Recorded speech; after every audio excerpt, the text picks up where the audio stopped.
এই বিলের মাঝে অনেক শত শত ধান উৎপাদন করা হয়। তো দেখুন অনেক বিশাল বড়।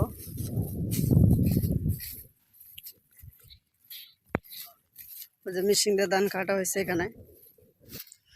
তো গাইস দেখুন ধান কাটছে, ধানের ক্যারগুলা।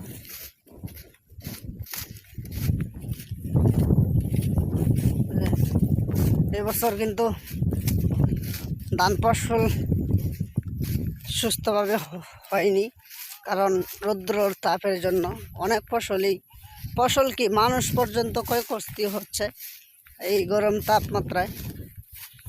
তো দেখুন চায়না মেশিন দিয়ে এগুলো জমিন কাটে।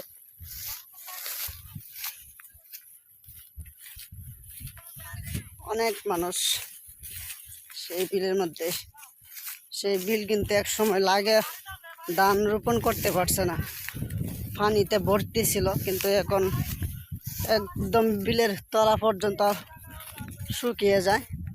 এখন আমরা অবস্থান করছি বিলের তলার মেন তলাতে। দেখুন পাইটে গেছে জমিগুলা।